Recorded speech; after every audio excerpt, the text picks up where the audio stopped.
Once again, I want to thank you, Honorable Minister, for your time and patience to be with us today. Kwa mara nyingine tena napenda kushukuru wewe Mheshimiwa Waziri kwa subira na kwa muda wako kuwa pamoja nasi siku ya leo. We have witnessed the testimonies from different people, but that has been possible because of the good relationship we have been working with the government of Tanzania in this country. Tumeshuhudia historia na shuhuda za maisha mbalimbali, lakini hiyo imekuwa tu ni sehemu ya kazi ya shirika la World Vision hapa nchini Tanzania. So World Vision Tanzania is a local registered NGO with its own full board. Shirika hili la World Vision Tanzania ni shirika la Kitanzania au ni sehemu ya mashirika yanayoanzishwa hapa nchini Tanzania na ina bodi ya wakurugenzi ambao ni ya Watanzania hapa nchini. And therefore we want to say thank you through you to the government of Tanzania for the continued support we receive in this country. Tunapenda kushukuru sana serikali ya Jamhuri ya Muungano wa Tanzania kupitia wewe kwa ushirikiano na kwa uwezeshwaji mbalimbali ambao tumeendelea kupata kwa miaka 40. As we look forward into the next years, tunapoangalia kwa miaka mitano ijayo, we cannot forget looking backwards. Hatuwezi kusahau kuangalia kule tulikotoka. But we shall not drive by using a rear view mirror. Lakini hatuwezi kuendesha au kuongoza shirika hili kwa kutumia tu kioo kile cha kutizama nyuma. Our looking backwards will only give us energy to go forward. Kwa kutumia kile kioo cha kuangalia mambo ya yale tulikotoka na kihistoria yanatupa nguvu kwa ajili ya kwenda kusonga mbele. In the next 5 years, World Vision is committed to the well-being of children in this country. Katika miaka mitano, shirika la World Vision Tanzania limejikita kuhakikisha kwamba linaendelea kufanya kazi na watoto wa Tanzania. We have not abandoned our previous strategy. Hatujaacha mikakati yetu iliyopita katika nyakati zilizopita, but we are building on it. Lakini tunaendelea kujenga kule tulikotoka. Yes, we cannot be everywhere in this country. Ni kweli hatuwezi kuwa kila mahali katika nchi hii. But our desire is that our impact should reach every child in this country. Lakini dhamira yetu na nia yetu ni shughuli zetu ziweze kumfikia kila mtoto na kila Mtanzania katika nchi yetu. So in this segment I have 2 things which I will do. Katika kipande hiki nina mambo mawili ambayo ningependa kuyafanya. One, I will ask, because we have been looking at the video, but I want now to have a physical person who worked with World Vision before. Na kwa sasa hivi nataka kutoa nafasi kwa watu ambao tumekuwa tukiangalia kwenye video, lakini sasa nataka kuruhusu kwa wale watu waliopo humu ndani ambao wamefanya kazi na shirika hili na ni sehemu ya historia hiyo. Then after that I will talk briefly about the new strategy. Then after that the proceed will go to you, madam. Nitaongelea kidogo juu ya mpango mkakati na baadaye nitaleta jukumu hili kwako mheshimiwa. So as I said when I was giving the welcome remarks, kama nilivyosema katika neno langu la ukaribisho, I said that when a child succeeds, every parent want to be with that particular child. Kwamba kila mtoto anapofanikiwa, kila mzazi anapenda kuwa sehemu ya huyo mtoto aliyefanikiwa. Unfortunately, when they don't do well, the father says it's the mother. Na mara nyingi kama hajafanya vizuri yule mtoto, basi yule baba atakuwa anasema tatizo ni wewe mama. And yet it is the father who made a mistake. Lakini kumbe ni tatizo lilikuwa ni kosa la baba mwenyewe aliyefanya. So we shall continue working on gender issues as World Vision. Jinsia kama shirika la World Vision Tanzania. But today we want to celebrate also na leo tunataka pia tusherekee. We want to celebrate Honorable Ndaki who is here with us. Tunataka kusherekea kwa ajili ya mafanikio ya Mheshimiwa Waziri Ndaki, mbunge ambaye ni waziri wa mifugo na uvuvi aliyeko pamoja nasi. But also is an alumni for World Vision Tanzania. Lakini pia yeye ni kundi katika wafanyakazi waliowahi kufanya kazi katika shirika la World Vision Tanzania, wana kundi lao, wana chama chao. So anyway, a few minutes over to Honorable Minister. Kwa dakika chache karibu kwako. As a former World Vision staff. Kama mfanyakazi wa zamani wa shirika la World Vision, Mheshimiwa Waziri, karibu.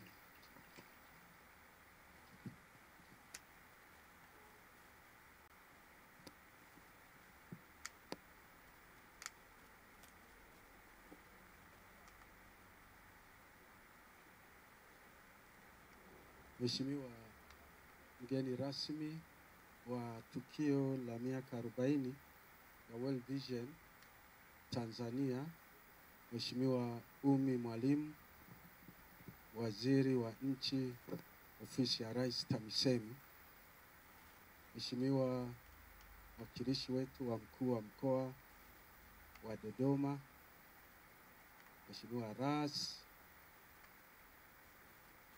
Mheshimiwa mkurugenzi, Mheshimiwa mwenyekiti, makamu mwenyekiti wa board ya World Vision, Mheshimiwa mkurugenzi wa World Vision, Mheshimiwa viongozi wote mlioko humu ndani, nami niwasalimie kwa jina la Jamhuri ya Muungano wa Tanzania.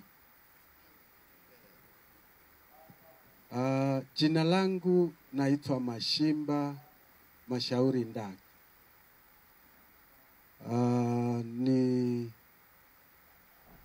Ni mfanyakazi wa World Vision kwa muda mrefu kwa kweli. Niliajiriwa na World Vision mwaka wa 1995 Septemba kule Kahama kwenye programu waliokuwa wanaita Kahama Child Survival Program. Wakati naajiliwa nilipewa cheo cha mratibu wa mradi, project coordinator. Yuko mama Mzirai hapa anajua maana alinikaribisha. Nilikuwa nafanya kazi kule Mbogwe, wilaya ya Mbogwe. Sasa hivi ni mkoa wa Geita, lakini wakati huo ulikuwa ni mkoa wa Shinyanga, kijijini kabisa, na mahali ambapo huduma nyingi za kiserikali hazikuwapo. Wakati huo kulikuwa na magonjwa makubwa lakini yanayohusiana na kutochanjwa kwenye wilaya ya Kahama. Sasa eneo hilo ilikuwa hata kupeleka chanjo serikali ilikuwa ngumu. Kwa hiyo mradi ule nilioajiliwa, ndani yake tulikuwa tunafanya chanjo, ndani yake tulikuwa tunafanya elimu ya msingi ya afya kwa ujumla, kuziwezesha kamati za afya za vijiji, za kata na kadhalika kwenye mambo hayo. Sasa nilikaa huko mwaka wa 95 na mpaka mwaka wa 2015, maana ndio niliondoka.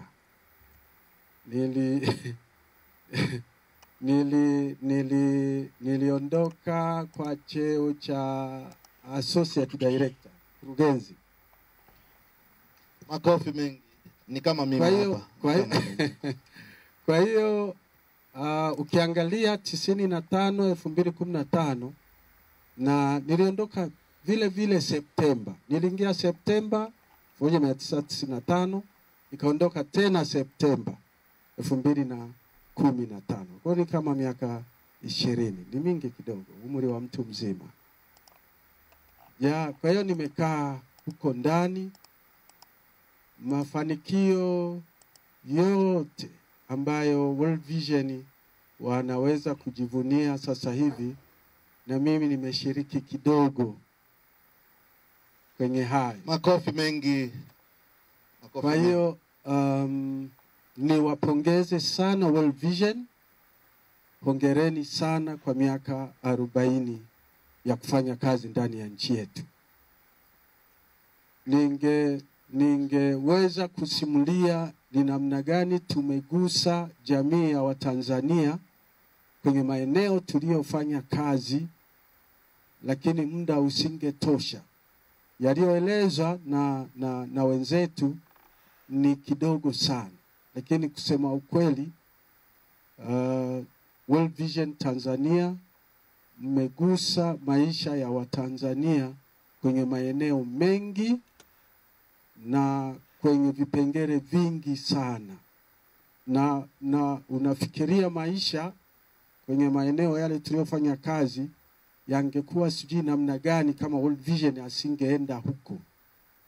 So tulipokuwa Mbogwe kwa mfano, kule kulikuwa na mauaji ya wanawake kwa kukisiwa ni wachawi. Lakini tatizo kubwa ni kwamba maeneo yale watoto walikuwa wachanjwi kabisa. Kwa hiyo ikifika mwezi wa 3, wa 4, na 5 hivi, watoto wengi wanakufa kwenye hayo maeneo. Sasa wamama walikuwa wanapata shida sana kwenye maeneo haya, lakini baada ya World Vision, elimu pamoja na interventions tulizokuwa tukizifanya ilibadilisha maisha ya watu kabisa kwenye maeneo hayo. Ni maeneo mengi. Kile niseme tu kwa kifupi kwamba hongereni sana World Vision. Sisi tumegraduate. Tulikuwa Mama Mzirai alitufundisha msamiati. Ukitoka World Vision usiseme nimeacha kazi, useme nimegraduate kutoka World Vision, nimehitimu kutoka World Vision, sasa kwenda mahali pengine. Tulipokuwa huko ndani walikuwa wanasema we graduate to the wider world.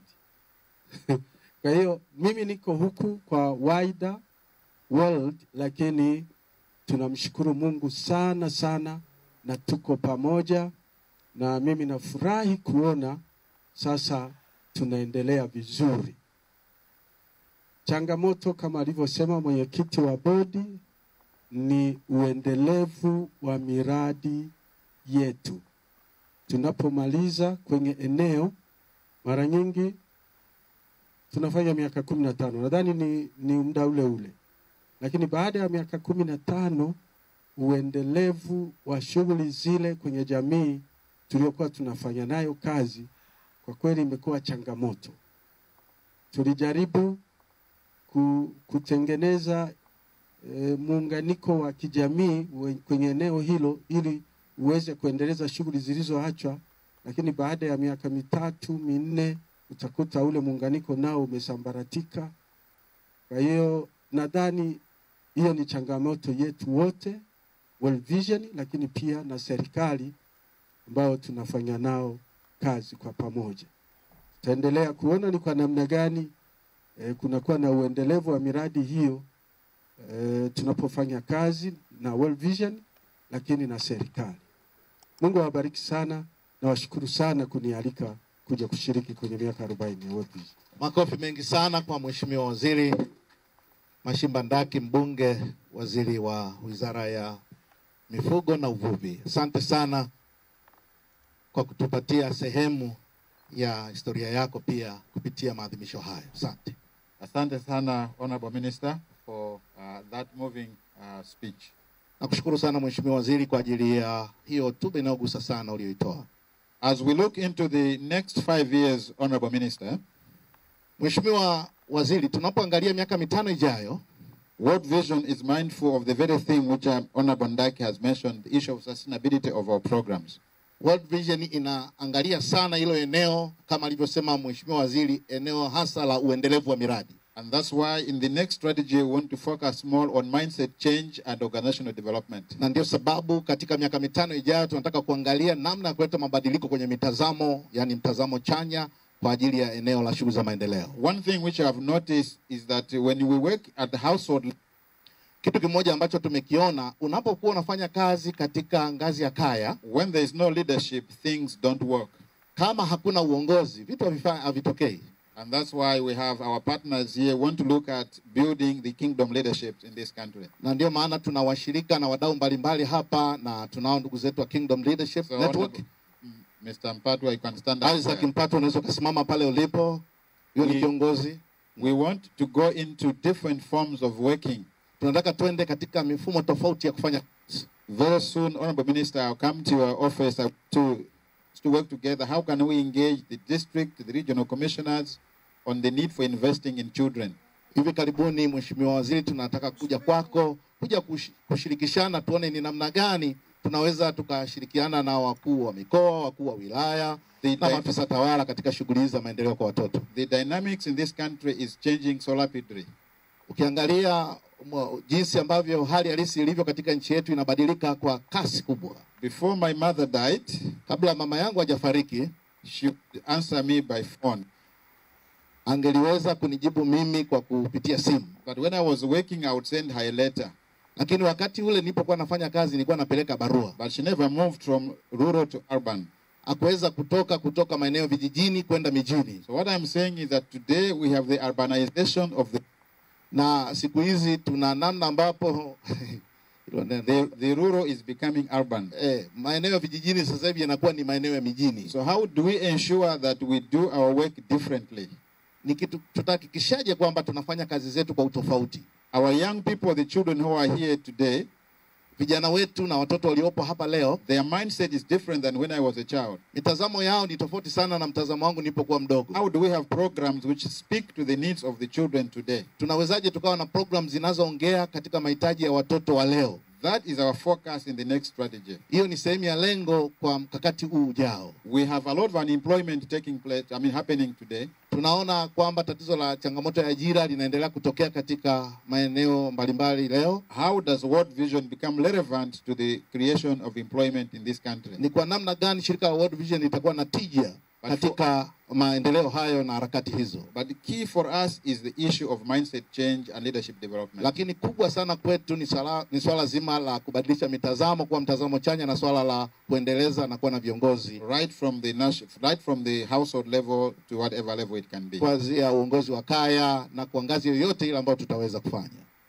So as you are launching the strategy today, Honorable Minister, tunapozindua mpango mkakati huu siku ya leo, Mheshimiwa Waziri, I want you to think and know that World Vision strategy is rooted within the National Development Agenda. Na napenda wewe ufikiri na kujua kwamba shirika la World Vision Tanzania linapozindua mpango mkakati huu ni kwa ajili ya kutekeleza agenda ya taifa ya maendeleo. We want to forge with new partnerships with the government. Tunataka tuanzishe mashirikiano mapya pamoja na serikali ya Jamhuri ya Muungano wa Tanzania, with other NGO, pamoja na mashirika yasiyo ya kiserikali mengineyo, the business sector, wafanyabiashara mbalimbali. As we have seen today, we have been sponsored by the NBC Bank to be live on TBC. Kama unavyoona leo tumefadhiliwa na NBC Bank ya Taifa ya Biashara kuwa tunaonekana kupitia TBC live. We have also other insurance companies who are partnering with us today. Lakini pia tunao Alliance Life Assurance ambao wanashirikiana na sisi siku ya leo. But we want to go beyond just sponsoring event, but sponsoring development interventions. Tunataka kwenda zaidi tu ya kufadhili tukio kama hili, lakini waanze kufadhili shughuli za maendeleo katika nchi yetu. So very soon we'll be launching a program where we'll be asking local business people, local individuals to support us in ensuring that we improve the education condition in many areas of the country. Hivi karibuni tutakuwa tunazindua mpango kwa shirikisha wafanyabiashara mbalimbali, makampuni binafsi na watu binafsi kwa ajili ya kushiriki na hasa katika maendeleo ya elimu ya taifa letu katika nchi hii. You know, when the government of Tanzania introduced a free primary education in this country, it's about 7 or so, 10 years, or how many years now? Sorry? About 6 years when free primary education was introduced. Ulipoingia mpango wa kutoa elimu bure katika taifa letu zaidi ya miaka 6 iliyopita, those children in the next 2 years will be in secondary school. Wale watoto walioingia katika mpango huo kwa miaka michache ijayo watakuwa shule sekondari.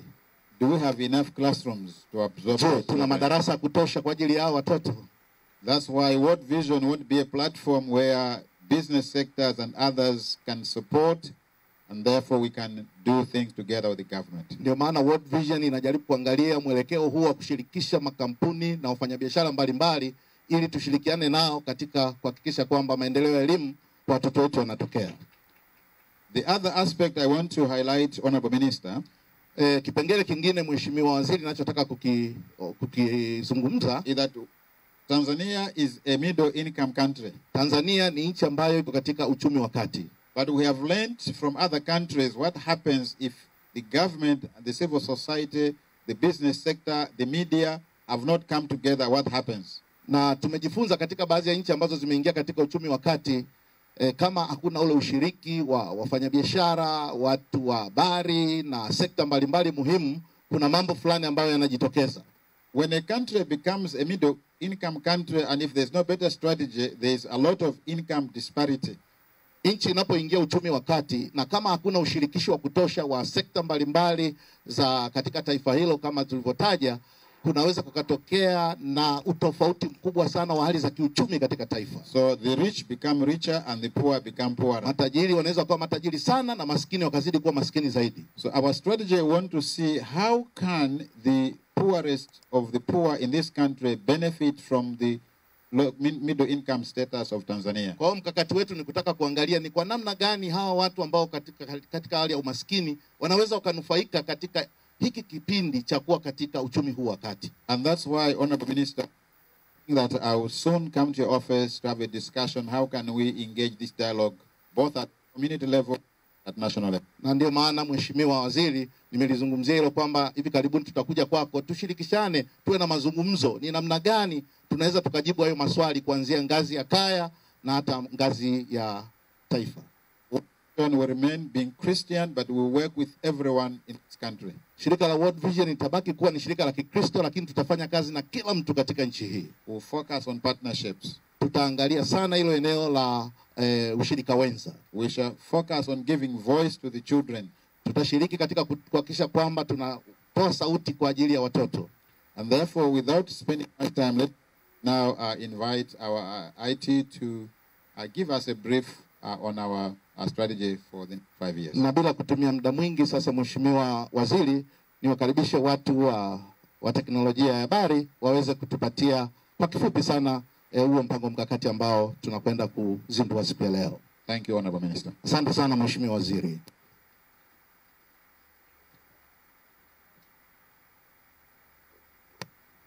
World Vision, a Christian development and relief organization, has been operating in Tanzania since 1981, has been working together with children, their families and communities to improve the well-being of children and their communities through 46 area development programs scattered in 36 districts across 16 regions. In our previous strategy for 2016-2020, we reached about 16.6 million children in targeted communities directly through integrated development, relief and advocacy programs.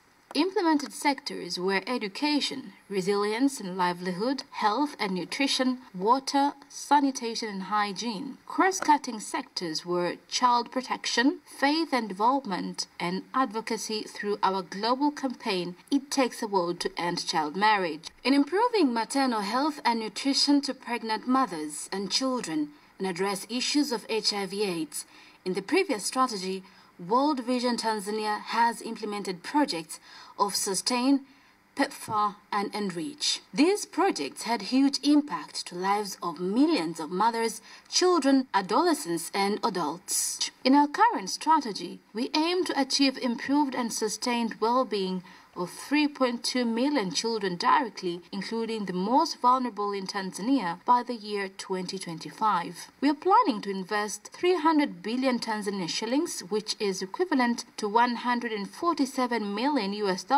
for a new strategy.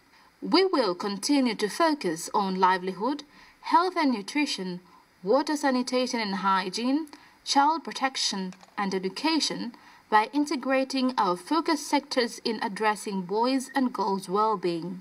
We will achieve this through 4 strategic objectives. 1. Children reporting increased awareness of God's love. 2. Increase girls and boys protected from violence. 3. Increase children who are well-nourished. And 4.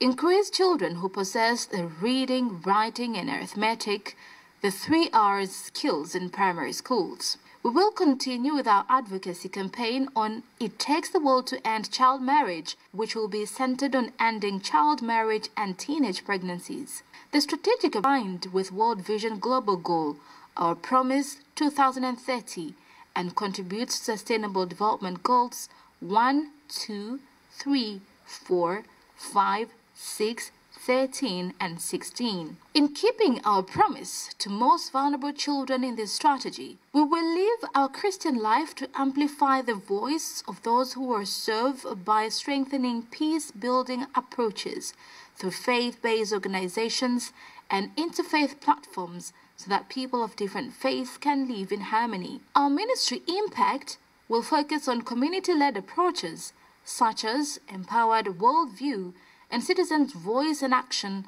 for people to take a lead in transforming their own lives. we deepen our commitment to support the most vulnerable children and communities. We will also prioritize urban programming in this strategy, as rural contexts are now changing into urban contexts. We will partner with higher learning and research institutions to embark on empowered worldview research to integrate learning into the ongoing programming work. World Vision Tanzania will continue to respond to the COVID-19 pandemic and integrate this in all planning processes to expand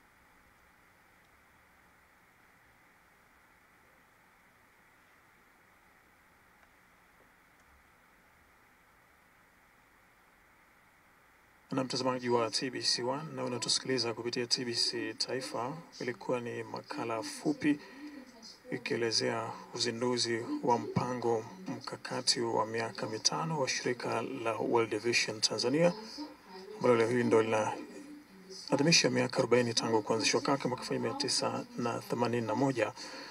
Tuko hapa katika ukumbi wa ofisi ya mkuu wa mkoa wa Dodoma, ambapo mgeni rasmi akiwa ni waziri wa nchi ofisi ya rais, tawala za mikoa na serikali za mitaa, Mwalimu. Kuna mambo mengi ambayo yamefanyika kama ambavyo makala hiyo umeweza kuiona hapo. Naam. Hiyo ni sehemu ya yale maelezo ambayo pia mkurugenzi mkuu aliyazungumzia, makofi mengi, na tunategemea kutoa tafsiri yake ya Kiswahili pia hiyo, maana ndio safari yetu ya hii miaka mitano. Na bila kupoteza muda, naomba tena makofi mengi kwa ajili ya mambo mengi mazuri yanayoendelea. Tunatambua wenzetu ambao wanafuatilia kupitia TBC Live pamoja na mitandao mbalimbali, sehemu mbalimbali hapa nchini. Na tunatambua pia mabalozi, the high commissioners kutoka balozi mbalimbali ambao wako connected kupitia mitandao, wanafuatilia tukio hili siku ya leo. Kwa hiyo tunao wafuatiliaji ndani na nje ya nchi. Na sasa ninapenda kuchukua nafasi hii, Mheshimiwa mgeni rasmi, Mheshimiwa Waziri, kumkaribisha kaimu mkuu wa mkoa ili kusudi aje hapa kusema machache, lakini pia atatumia nafasi hiyo hiyo kuweza kukualika wewe Mheshimiwa Waziri mgeni rasmi kuweza kuzungumza nasi pamoja na Watanzania mbalimbali na wadau mbalimbali wanaofuatilia maadhimisho haya ya miaka 40 ya shirika la World Vision Tanzania. Mheshimiwa Dr. Hamis Mkakati ambaye pia ni mkuu wa wilaya ya Kondoa, karibu sana.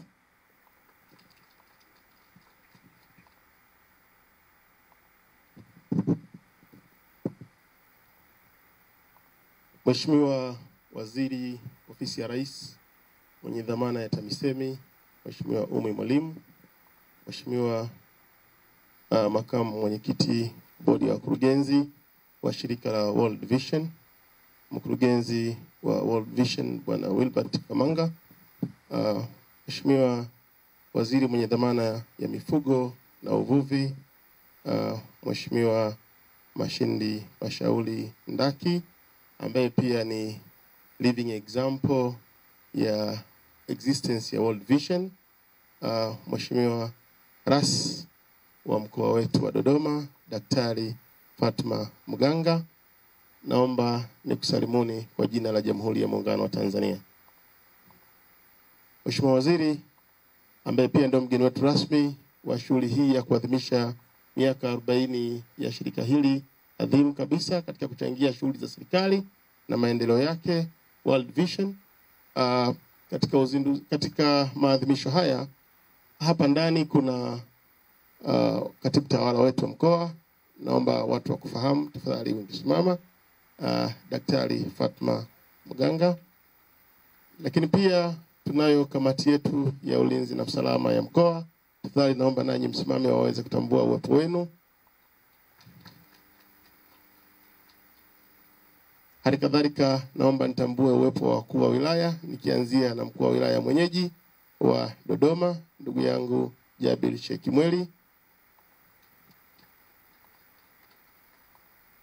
Lakini pili, nitambue uwepo wa mkuu wa wilaya Chamwino, Mheshimiwa Gifti Isaya Msuya. Na kwa namna nyingine pia nitambue uwepo wa mkuu wa wilaya ya Kongwa, Mheshimiwa Remedius Mwema Emmanuel. Halikadhalika nitambue uwepo wa Mheshimiwa Mkuu wa Wilaya ya Bahi, ndugu yangu, dada yangu Mwanahamisi. Pia nitambue uwepo wa Chama cha Mapinduzi. Tafadhali viongozi wote wa Chama cha Mapinduzi ambao mko mahala hapa mkiongozwa na katibu mkuu wa chama wa mkoa, naomba pia usimame.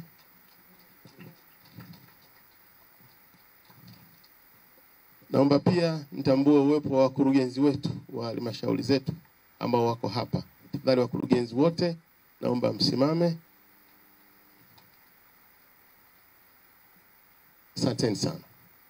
Ndugu zangu, kama ambavyo tumefuatilia kwa pamoja, World Vision leo inaadhimisha miaka yake 40. Kwa maana ya kwamba ilizaliwa kwetu hapa Tanzania, tena katika mkoa wa Dodoma kuanzia mwaka 1981. Safari yao ya shughuli za kimaendeleo imekuwa ndefu kidogo. Miaka 40 sio umri mdogo, ni umri mkubwa. Wanastahili pongezi sana wenzetu wa World Vision. Mheshimiwa mgeni rasmi, World Vision pamoja na miaka 40 yake ya shughuli hapa Tanzania, imeelezwa kwamba imekuwa ni miaka ya matumaini. Mtazamaji wa TBC1, najua ulikuwa unaendelea kutazama hizo sherehe za miaka 40 ya World Vision, lakini kwa sasa tunakatisha matangazo haya na tunaenda Bagamoyo ambapo Rais Samia Suluhu Hassan ameshafika huko, na hapo akitaka kuzungumza mawili matatu na wakazi wa hapo. Kisha tukirejea tutarudi tena huko Dodoma. Lakini kwa sasa matangazo ya moja kwa moja hapo Bagamoyo, Pwani, kwa Rais Samia Suluhu Hassan.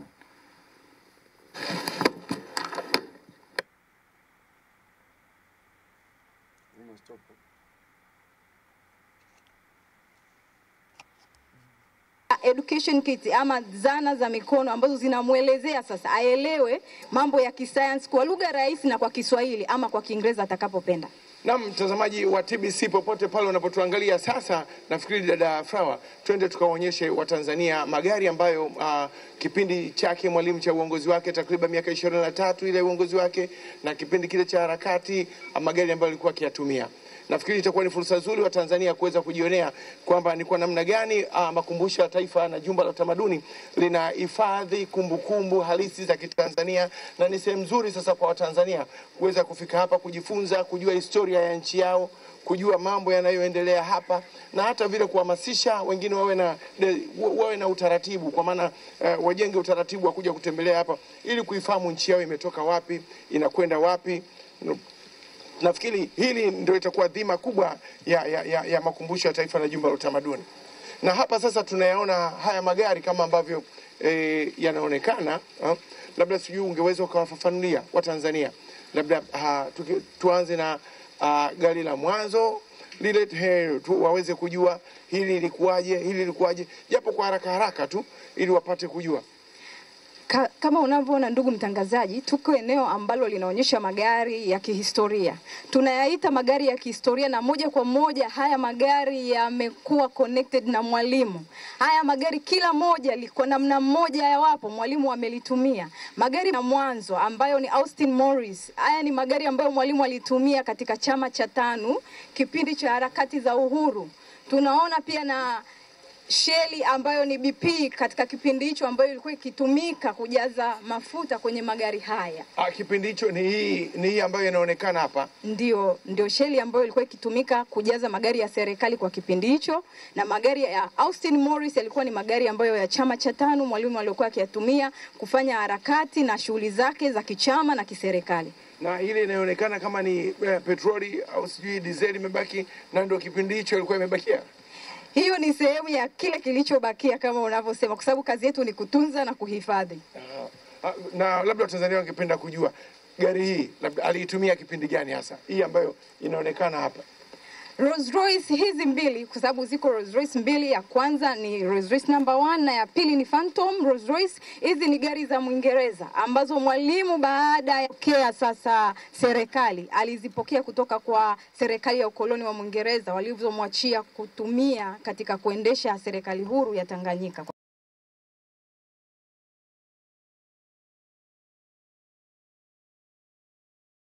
matibabu na kwa bahati mbaya hakuweza kurudi, na ndipo ilipoletwa na familia yake ya Mama Maria makumbusho ya taifa. Haya, benzi hiyo inayoonekana hapo ndio benzi ambayo ilimpeleka Mwalimu kwa matibabu London, Uingereza, na ndio hii ambayo aliitumia kwenda, na kwa bahati mbaya hakuweza kurudi akiwa hai.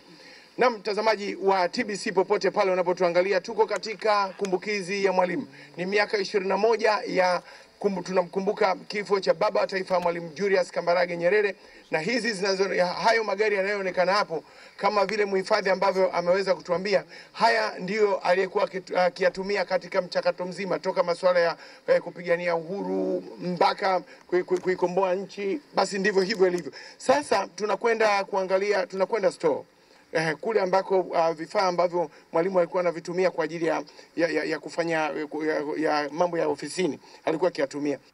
Sasa labda wakati tukielekea huko, Watanzania watarajie vitu vya aina gani hasa?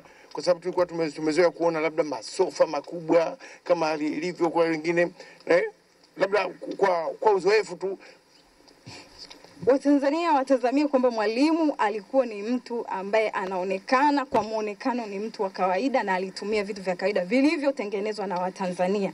Kwa hata meza tunayokwenda kuiona ambayo Mwalimu alitumia ni meza ambayo ni ya kawaida ukiangalia kwa macho, lakini historia yake ni nzito. Unapozungumzia historia nzito unamaanisha nini? Watazamaji wangependa kufahamu. Ninamaanisha kwamba tuangalie tu watazamaji, huku tunakwenda taratibu. Ninamaanisha kwamba Watanzania wajue kwamba kupitia meza hiyo Mwalimu alifanya maamuzi ya nchi. Mwalimu aliweza pia kufanya baadhi ya mikutano kupitia meza hiyo. Kwa hiyo kuna vitu vingi ambavyo tunaviona kwenye Tanzania sasa ambavyo Mwalimu alipokuwa akikaa kwenye ile meza alikuwa akifanya maamuzi na kutumikia Watanzania katika vitu vile. Lakini Watanzania walio wengi wanafahamu kama hivyo vitu viko hapa. Nafikiri makumbusho tumekuwa tunajitahidi kuwaeleza Watanzania wanachokifanya ama makumbusho inachokifanya, na sasa kupitia TBC ndo tunazidi kuwaelimisha ya kwamba vitu kama hivi viko makumbusho ya taifa, na Watanzania wajue ya kwamba urithi wa utamaduni na kumbukumbu muhimu kama za Mwalimu zinapatikana makumbusho ya taifa. Mtazamaji wa TBC popote pale unapotuangalia, kumbuka tu kwamba shirika la utangazaji TBC kwa kushirikiana na makumbusho ya taifa na jumba la utamaduni, tukiwa kwa pamoja tunaadhimisha kumbukizi ya miaka 21 ya kifo cha baba wa taifa Mwalimu Julius Kambarage Nyerere. Ikumbuke tu kwamba Mwalimu alifariki tarehe 14 mwezi Oktoba mwaka 1999. Haya, sasa twende tukapate kuona ile meza ambayo Mwalimu alikuwa akitumia. Labda tunaelekea kwa wapi sasa? Tunaelekea upande ambao ni store zetu. Tunaelekea kwenye store zetu sasa. Haya, tunaelekea store sasa, mtazamaji wa TV. Tukiwa live kabisa, tunasema mubashara. Haya, twende store. Ni sehemu gani kutoka hapa? Labda watazamaji wangependa kufahamu. Hii ni sehemu ambayo naweza nikasema hata watu wanaokuja kutembelea makumbusho hawapati bahati ya kuona, kwa sababu tukishasema ni store tumehifadhi kwa ajili ya kutunza zaidi, haviko kwenye maonyesho. Lakini kwa kuwa tunamkumbuka Mwalimu, tunaona ni vyema pia Watanzania wakaona kile kilicho cha Mwalimu ambacho kipo makumbusho ya taifa. Sasa tunaingia wapi hapa?